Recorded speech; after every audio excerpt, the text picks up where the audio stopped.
Student welcome সবাইকে প্রস্তুতি online coaching চ্যানেলে।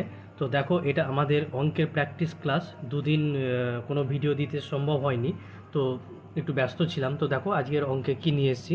1 নম্বর অঙ্কটা কি আছে, এটা এসএসসি সিজিএল প্রিভিয়াস ইয়ারের একটা অঙ্ক, যে এ প্রত্যহ 5 ঘন্টা কাজ করে 8 দিনে একটি কাজ সম্পন্ন করে, আর বি প্রত্যহ বা প্রতিদিন 6 ঘন্টা করে কাজ করে 10 দিনে ওই কাজটি সম্পন্ন করে।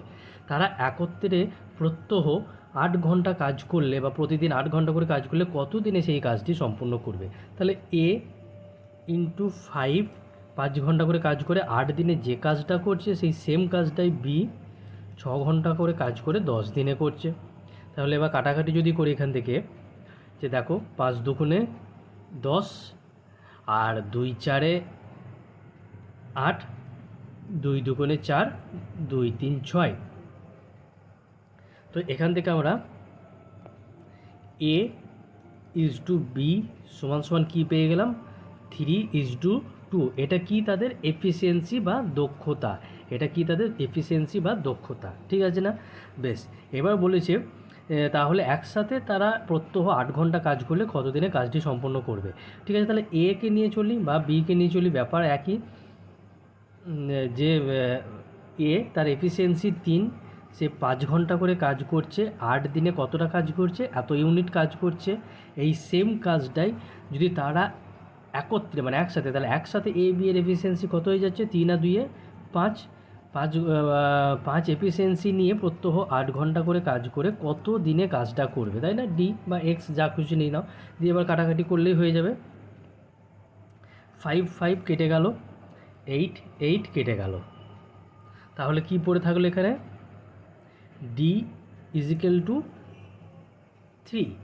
তো তারা যদি একসাথে কাজ করে, তাহলে প্রতিদিন যদি 8 ঘন্টা করে একসাথে কাজ করে, তাহলে ওই কাজটা কত দিনে কমপ্লিট করবে, 3 দিনে কমপ্লিট করবে, অর্থাৎ অপশান এ হয়ে গেল আমাদের কারেক্ট। ঠিক আছে, চলো পরবর্তী কোশ্চেনটা কী আছে দেখি। পরবর্তী কোশ্চেনে আছে এ এবং বি যথাক্রমে 20 দিনে ও 40 দিনে একটি কাজ করতে পারে। এ কাজটি শুরু করলো, তারা যদি একদিন অন্তর কাজটি করে তবে কত দিনে কাজটি শেষ হবে। এটা অল্টারনেটিভ ওয়ের কথা বলা হয়েছে, একদিন অন্তর মানে প্রথম দিন এ করলো, তারপরের দিন বি, তারপরের দিন আবার এ তারপরে বি, এইভাবে করতে করতে তবে তারা সেই কাজটা কত দিনে করবে। এটাকে অল্টারনেটিভ পর্যায়ক্রমে অঙ্ক বলা যায়, পরপর করছে। তো এ কাজটা কত দিনে করছে বলেছে, 20 দিনে, আর বি সেই কাজটি কত দিনে করছে, 40 দিনে। তাহলে এ আর বি এর এফিসিয়েন্সি কত হয়ে যাবে, 40 হয়ে যাবে। তাহলে 40কে 20 দিয়ে ভাগ করলে 2, আর 40কে 40 দিয়ে ভাগ করলে 1। এটা কি পেয়ে গেলাম, এ আর বি এর এফিসিয়েন্সি। তো প্রথম দিন সে বি, এই প্রথম দিন কাজটা কে শুরু করছে, এ, তাহলে সে প্রথম দিন 2 ইউনিট করছে, তারপরের দিন বি করছে 3 ইউনিট, তাহলে 2 আর 1-এ 3 ইউনিট এ বি মিলে করছে, কত দিনে করছে, 2 দিনে। কেন 2 দিনে, কারণ প্রথম দিনে তারপরের দিন বি, তাহলে টোটাল এই যে 2 এর আগে 3 ইউনিট করতে 2 দিন। ঠিক আছে, এবার টোটাল আমাদের কাজ কত, 40 ইউনিট। এই কাজটা পর্যন্ত আমাকে যেতে হবে, তাহলে 3 ইউনিট কাজে আছি, 3 ইউনিট কাজ করতে এ বি একসাথে করেছে 2 দিনে। তারপরে 3 13, 3কে যদি 13 দিয়ে গুণ করি, 3 13 39, তাহলে যেহেতু এটা 3 দিয়ে গুণ করেছি, এটাকেও 13 দিয়ে গুণ করেছি, তো এটাকেও 13 দিয়ে গুণ করতে হবে, তো 13 দুগুণে 26 দিনে। আসল অঙ্কটা কিন্তু এখান থেকে এবার স্টার্ট হয়ে গেল, এখান থেকে। তাহলে 39 ইউনিট তারা এ বি, এটা কে করেছে, এ প্লাস বি মিলে করেছে, 39 ইউনিট কাজ 26 দিনে। এবার তারপরে আবার কে করবে, এই 39 ইউনিট পর্যন্ত এ বি করতে করতে লাস্টে বি পর্যন্ত করেছে, তারপরে পুনরায় আমার কাজটা কে করবে, এ কাজটা করবে। হ্যাঁ, কিন্তু আমার কাজটার কত দরকার, 40 ইউনিট কাজ দরকার ছিল, তার মধ্যে অলরেডি 39 ইউনিট হয়ে গেছে, তাহলে আর 1 ইউনিট কাজ দরকার আছে, 1 ইউনিট কাজ দরকার আছে। কিন্তু এ 2 ইউনিট কাজ একদিনে করে, কিন্তু 2 ইউনিট কাজ তো দরকার নাই, আমার দরকার আছে আর 1 ইউনিট কাজ। তাহলে 2 ইউনিট কাজ যদি সে একদিনে করে, তাহলে 1 ইউনিট কাজ কত দিনে করবে, হাফ দিনে করবে, তাই না? তাহলে এই পুরো কাজ 29 আর 1-এ 40 ইউনিট, এই টোটাল কাজটা এ বি এই অল্টারনেটিভ ওয়েতে করলে কতদিন সময় লাগছে, 26 পূর্ণ 1-এর 2 দিন বা 26.5 দিন, যা খুশি বলো। তো এই দিন, তো অপশান সি হয়ে গেল এক্ষেত্রে আমাদের কারেক্ট অ্যান্সার। ঠিক আছে, বেশ, চলো পরবর্তী কোশ্চেনটা কি দেখছি। এটা অল্টারনেটিভ অঙ্ক আছে, খুব ভালো অঙ্ক। তো এই জাতীয় অঙ্ক আমাদের এক্সামে দেখা যায়। তো ঠিক আছে, চলো পরবর্তী অঙ্কটা কী আছে দেখি। যে এ একটি কাজ 4 ঘন্টায়, এ কোনো একটি কাজকে 4 ঘন্টায় করছে, বি প্লাস সি মিলে সেই কাজটি 3 ঘন্টায় করছে, আর এ প্লাস সি মিলে সেই কাজটি 2 ঘন্টায় করছে। বি একা কত ঘন্টায় সেই কাজটি করবে? তাহলে কাজটি কত সেটা আগে বের করে নিই। এলসিএম নেবো। 4 3 2-এর এলসিএম কত হয়ে যাবে? লসাগু 12। তাহলে 4 3-এ 12, 3 4-এ 12, 2 6 12, তাই না? আচ্ছা, এবার জিজ্ঞেস করেছে বি একা কাজটি কত দিনে করছে। জিজ্ঞেস করেছে যে বি একা কাজটি কত দিনে করছে, তাই না? তো দেখো এখানে এটা এর একা এফিসিয়েন্সি 3 আর এ সি মিলে এফিসিয়েন্সি 6। তাহলে এখান থেকে যদি এটা বাদ দিই তাহলে কার এফিসিয়েন্সি পড়ে থাকবে? সি এর এফিসিয়েন্সি পড়ে থাকবে। কত হয়ে যাবে? 3 ইউনিট। কারণ এর এফিসিয়েন্সি যদি 3 হয় আর এ সি মিলে যদি 6 হয়, তাহলে এটা থেকে এটা বিয়োগ দিলে সি এর এফিসিয়েন্সি পড়ে থাকলো 3 ইউনিট। ঠিক আছে না? আচ্ছা, এইটা আবার কি দেখো, এটা বি প্লাস সি এর এফিসিয়েন্সি 4 আর সি এর একা এফিসিয়েন্সি কত? 3। তাহলে এখান থেকে যদি আমরা বিয়োগ দিই, বি সি থেকে সিকে যদি বিয়োগ দিই তাহলে কে পড়ে থাকবে? বি। আর তার এফিসিয়েন্সি কত? 4 থেকে 3 বিয়োগ দিলে 1, তাই না?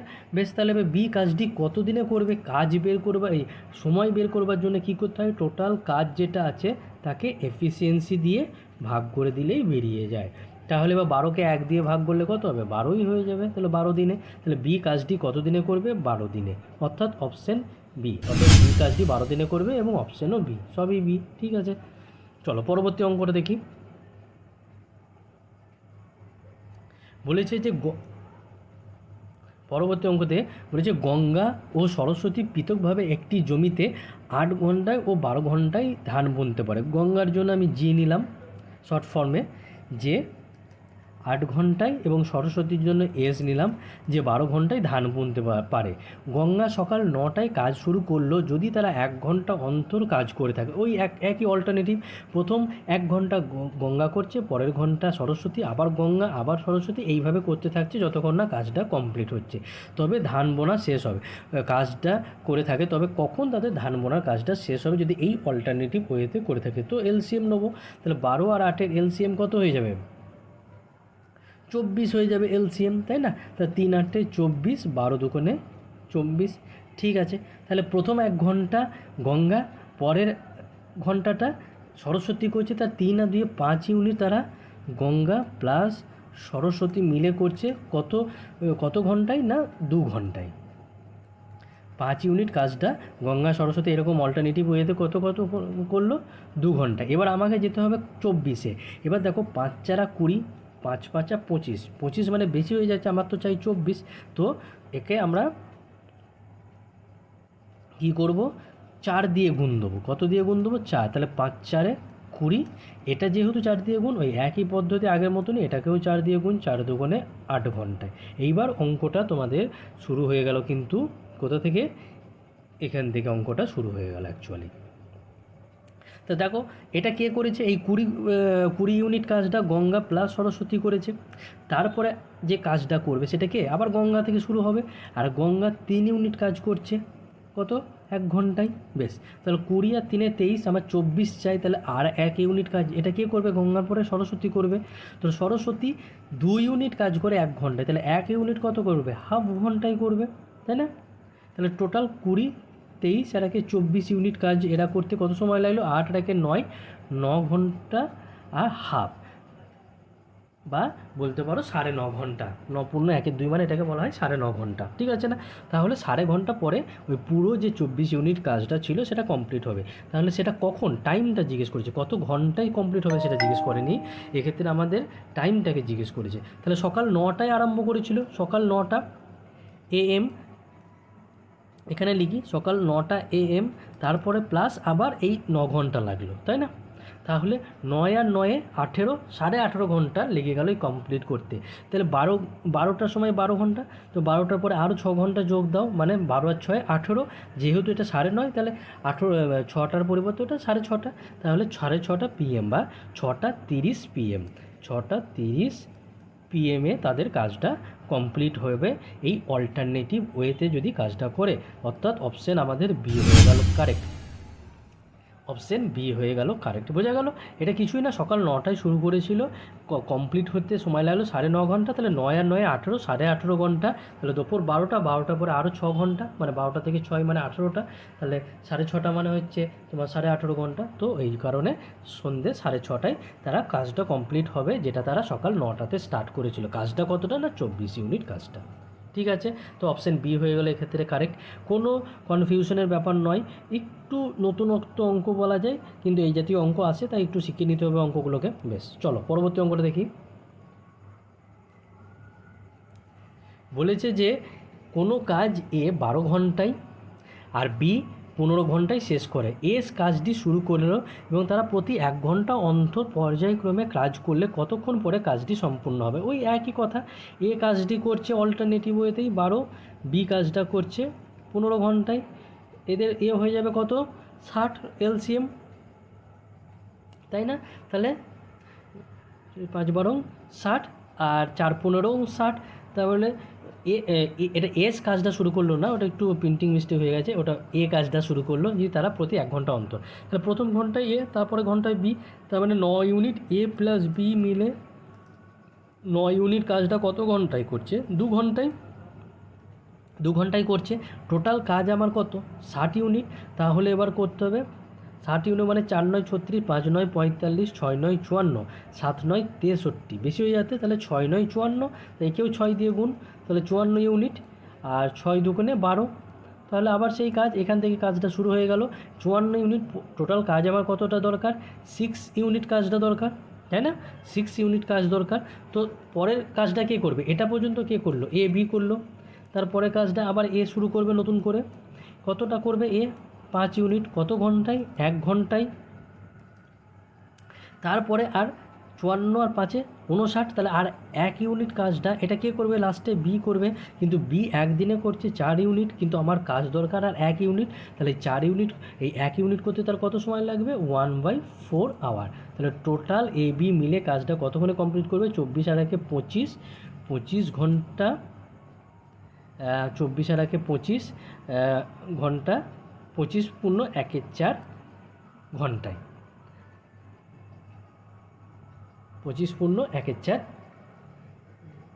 এটা ঠিক করেছি। 6 দুগুণে 12, একটু ভুল হয়ে গেছে এখানে গুণটা, দেখাচ্ছি কোথায় ভুল হয়েছে। এই যে 6 দুগুণে 12 হয়, আমি 24 লিখে দিয়েছি, তাই বলছি ভুলটা কোথায় হচ্ছে। ঠিক আছে, বাকি তো সব ঠিক আছে। তাহলে 12 রাখে 13, তাহলে 13 পূর্ণ 1 4 ঘন্টায়, 13 পূর্ণ 1 4 ঘন্টা। কিন্তু এটা আমাকে ঘন্টা এবং মিনিটে চেয়েছে, মানে 13 ঘন্টা প্লাস 1 4, এটা ঘন্টায় আছে, একে মিনিট করব। মিনিট করতে গেলে আমরা কী জানি? 60 দিয়ে গুণ করে দাও। তাহলে 60 দিয়ে যদি গুণ করা হয় তাহলে কি হবে? 4 কে 4, 4 15 60, অর্থাৎ 13 ঘন্টা আর 15 মিনিট। 13 ঘন্টা 15 মিনিটে গিয়ে তারা ওই 60 ইউনিট যে টোটাল কাজটা সেটা কমপ্লিট করবে। তো 13 ঘন্টা 15 মিনিট মানে আমাদের কোন অপশানটা হয়ে গেল? অপশান এ হয়ে গেল কারেক্ট। ঠিক আছে, এখানে একটু ভুলে গেছিলো, 6 দুগুণে 12 হবে, ওটা আমি 24 করে ফেলেছিলাম। বাকি সব ঠিক আছে। 12 আর 1 13, মানে 13 পূর্ণ 1 4। এবার 13 ঘন্টাকে, এবার এটা যেহেতু ঘন্টা এবং মিনিটে চেয়েছে, তাই 13 ঘন্টা প্লাস 1 4টাকে আমরা মিনিটে কনভার্ট করলাম। আর কোনো কিছুকে ঘন্টাকে মিনিটে করতে গেলে 60 দিয়ে গুণ হয়ে যায়, তাই 4 15 60, তাহলে 13 ঘন্টা 15 মিনিটে তারা ওই টোটাল কাজটা কমপ্লিট করবে। তো অপশান এ হয়ে গেল এক্ষেত্রে কারেক্ট। ভালো অঙ্ক, পরীক্ষায় আসার মতন একটা অঙ্ক, পিএসসি ক্লার্কশিপের অঙ্কতে পরীক্ষায়ও এসেছে প্রিভিয়াস ইয়ারে। ঠিক আছে, পরবর্তী কোশ্চেন কি না, এ বি এর 50% কর্ম কম। এ এই একদিনে সি এ ও বি এর একটি পূর্ণ দিনের মিলিত কাজের 1/2 অংশ কাজ করতে পারে। সি একা কাজটি যদি 20 দিনে করে, তাহলে এ বি সি একত্রে কাজটি কত দিনে করবে? ঠিক আছে না? তাহলে এখানে এ বি এবং সি এর কথা বলা হচ্ছে। কি বলেছে? এ বি এর 50% কর্মক্ষম, তার মানে বি যদি 2 হয়, এ তার হাফ হয়ে যাবে, 50% মানে হাফ। আচ্ছা, আর সি এর কথা বলা হচ্ছে কি না, এ ও বি এর একটি পূর্ণ দিনে মিলিত কাজের 1/2 অংশ কাজ করতে পারে। সি কী করে, এ বি মিলে যতটা কাজ করে তার 1/2, 1/2 মানে হাফ। তার মানে বলতে পারি এ বি মিলে যতটা এফিসিয়েন্সি রয়েছে তার হাফ এফিসিয়েন্সি সি এর। তাহলে এ বি মিলে কত এফিসিয়েন্সি, 2 আর 1 3, তার হাফ এফিসিয়েন্সি সি এর রয়েছে। ঠিক আছে, তো এবার আমাকে যেটা সমস্যা ক্রিয়েট করছে এই ভগ্নাংশটা, এগুলো একটা গোটাগুটি হোল নাম্বার রয়েছে, এটা একটা ভগ্নাংশ ফ্র্যাকশনে রয়েছে।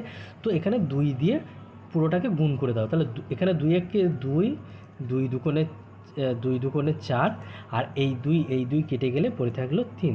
তাহলে এ এর এফিসিয়েন্সি, বি এর এফিসিয়েন্সি, সি এর এফিসিয়েন্সি পুরোপুরি গোটাগুটি আমরা পেয়ে গেলাম। ঠিক আছে না? এবার বলছে সি কাজটি 20 দিনে করছে। তাহলে সে তার 3 এফিসিয়েন্সি নিয়ে 20 দিনে কাজ করে। তাহলে টোটাল কাজ কত হয়ে গেল এই কাজটা। এবার এই কাজটাই তারা এ বি সি একত্রে কত দিনে করবে, এ বি সি মানে 4 আর 3 7, 7 8 9 এফিসিয়েন্সি নিয়ে কত দিনে করবে, এক্স দিনে করবে। তাহলে এবার আমরা কাটাকাটি করলেই উত্তরটা চলে আসবে। তো 3 তিরিকে 9, তাহলে এক্স সমান সমান কত হয়ে গেল, 20/3 দিনে। তাহলে এটাকে ভাঙলে, পূর্ণ ভাঙলে 3 6 18, 6 পূর্ণ 2/3 দিনে কাজটা তারা করবে, তাই না? ওই যে পুরো কাজটা যদি একসাথে করে তাহলে করতে সময় কত লাগবে, 6 পূর্ণ 2/3 দিন, অর্থাৎ অপশন এ হয়ে গেল এক্ষেত্রে আমাদের কারেক্ট অ্যান্সার। আশা করছি সব অঙ্কগুলো বোঝা যাচ্ছে, যেগুলো বোঝাতে চাইছি। তো চলো পরবর্তী অঙ্কটা কী আছে দেখি, সময় নষ্ট না করে। পি প্লাস কিউ মিলে একটি কাজ 12 দিনে করে, কিউ প্লাস আর মিলে ওই কাজটি 15 দিনে করছে, এবং আর প্লাস পি মিলে কাজটি 20 দিনে করছে। তাহলে এই পুরোটার এলসিএম নিতে হবে, তাই তো? এই পুরোটার এলসিএম 12 15 20, 12 15 20 এলসিএম কত হয়ে যাবে, 60 হয়ে যাবে এলসিএম। তাহলে এবার কাটাকাটি করো, 5 12 60, 4 15 60, আর 3 20 60। আচ্ছা, এখানে দেখো দুটো পি আছে, দুটো কিউ আছে, দুটো আর আছে, তাই আমি 2 পি কিউ আর নিলাম, যার এফিসিয়েন্সি কত, 5 আর 4 9, 9 আর 3 12 ইউনিট এফিসিয়েন্সি হয়ে গেল। এবার এই 2-এর সঙ্গে এই 12 কাটাকাটি করে দাও, তাহলে কী পড়ে থাকবে, পি কিউ আর, বা বলতে পারো একটা পি একটা কিউ একটা আর, 2-এর সঙ্গে 12 কাটাকাটি করলে দিলে 6 ইউনিট তাদের এফিসিয়েন্সি হয়ে যাবে। এবার জিজ্ঞেস করেছে পি একা কাজটি কত দিনে করছে, তাই না? তাহলে দেখো এটা পি কিউ আর এর এফিসিয়েন্সি হচ্ছে 6, পি কিউ আর এর এফিসিয়েন্সি 6। এখান থেকে যদি আমরা কিউ আর এর এফিসিয়েন্সি বাদ দিয়ে দিই তাহলে পি এর এফিসিয়েন্সি পেয়ে যাব। তাহলে কিউ আর এর এফিসিয়েন্সি কী আছে, 4 আছে, এটা যদি আমরা বাদ দিয়ে দিই তাহলে পি কিউ আর থেকে কিউ আর এর এফিসিয়েন্সি বাদ যদি দিয়ে দিই তাহলে পি এর এফিসিয়েন্সি পড়ে থাকবে কত না, 4 থেকে 6 যদি বিয়োগ করি 2 ইউনিট। তাহলে পি কাজটি কত দিনে করবে, অতএব পি কাজটি টোটাল কাজকে যখন আমরা এফিসিয়েন্সি দিয়ে ভাগ করব তখন আমরা টাইম বা সময় পেয়ে যাব। তো 30 দিনে পি কাজটি কত দিনে করবে, 30 দিনে, অর্থাৎ অপশন বি হয়ে গেল এক্ষেত্রে আমাদের কারেক্ট অ্যান্সার। ঠিক আছে, চলো পরবর্তী অঙ্কটা দেখি। আজকের আমাদের লাস্ট কোশ্চেন,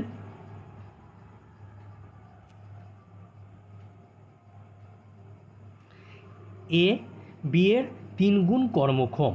তাহলে এ আর বি এর কথা বলা হচ্ছে, বলেছে এ বি এর 3 গুণ, তার মানে বি যদি 1 হয় এ হয়ে যাবে 3, তাই না? এটা কি এফিসিয়েন্সি রেশিও, তাই না? এটা ইজ টু হয়ে গেল, যাই হোক এটা ই আর হবে। এফিসিয়েন্সি রেশিও কত, এ আর বি এর 3:1। ঠিক আছে, এবার বলেছে একটি কাজ এ বি এর 60 দিন আগে কমপ্লিট করে, তাই না? তাহলে এফিসিয়েন্সি রেশিওর অপোজিট হয়ে যায় টাইম রেশিও বা ডেজ রেশিও, যাই বলো না কেন, তাহলে এটা অপোজিট করে দাও। তাহলে অপোজিট হয়ে গেলে কত হয়ে যাবে, 1:3। এবার যেটা বলেছে যে এ বি এর 60 দিন আগে কমপ্লিট করে, এ বি এর 60 দিন আগে কমপ্লিট করে। ঠিক আছে, তো দেখো এখানে কত যদি বিয়োগ দিই তাহলে 2 সমান সমান এই 60 দিন, কাটাকাটি যদি করি তাহলে 30, তাহলে 1 সমান সমান কত পেয়ে গেলাম, 30। তাহলে 1 মানে হচ্ছে এটা এ দিন লাগছে, আর বি এর দিন কত লাগছে 3, তাহলে 1 সমান সমান যদি 30 হয় 3 সমান সমান কত হয়ে যাবে, 90 দিন হয়ে যাবে। তাহলে এবার তারা একত্রে কাজটি কত দিনে করবে? A into B by A plus B. এবার কাটাকাটি করলেই উত্তরটা চলে আসবে। তো কাটো, 0 0 কেটে দাও, 3 4 12, আর এখানে 2 2 4 আর 2 45 90। তার মানে আমি কাটাকাটি করে কত পেয়ে গেলাম? 45/2। একে পূর্ণ আকারে আছে 2 2 4, 2 2 4, 1/2 দিনে। তাহলে তারা ওই কাজটি এ বি মিলে একত্রে কত দিনে করবে? এ প্লাস বি মিলে একত্রে কত দিনে করবে? 22/1/2 দিনে, অর্থাৎ অপশন বি হয়ে গেল এটা আমাদের কারেক্ট অ্যান্সার। ঠিক আছে? তো এফিসিয়েন্সি রেশিওর ঠিক অপোজিট হয় ডেজ রেশিও, তাই উল্টিয়ে নিলাম। এবার বলেছে এ সময় লাগছে বিয়ের থেকে 60 দিন আগে, তাই ডিফারেন্সটা নিলাম কত না তাদের এফিসিয়েন্সি এই টাইম রেশিওর যে রেশিওর ডিফারেন্সটা 2 2 = 60 দিন, কাটাকাটি করলাম 30, 1 = 30। একের কার এটা দিনের রেশিও এর, তাহলে 1 মানে হচ্ছে 30 দিন, আর বি এর দিনের রেশিও কত? 3, তাহলে 1 যদি 30 হয় তাহলে 3 = 90 হয়ে যাবে। তাহলে এ বি মিলে কাজটি কত করবে? সেটা ফর্মুলা কি একটা শর্ট, যে A into B by A plus B. এবার কাটাকাটি করো, দিয়ে পূর্ণ ভেঙে দাও, উত্তর চলে আসছে 22/1/2, অর্থাৎ অপশন বি হয়ে গেল আমাদের কারেক্ট অ্যান্সার। এটা তোমাদের প্রিভিয়াস ইয়ার এনটিপিসিতে এসেছিল। তো দেখতেই পাচ্ছ সবই প্রিভিয়াস ইয়ারের অঙ্ক, আর ভালোই অঙ্কগুলোকে, এগুলো টাইম অ্যান্ড ওয়ার্ক চ্যাপ্টারের অঙ্ক। তো আশা করছি সমস্ত অঙ্কগুলো তোমাদের বোঝাতে পারলাম। তো আজকের ভিডিওটা এই পর্যন্তই, তোমাদের সঙ্গে আবারও দেখা হচ্ছে পরবর্তী ভিডিওতে।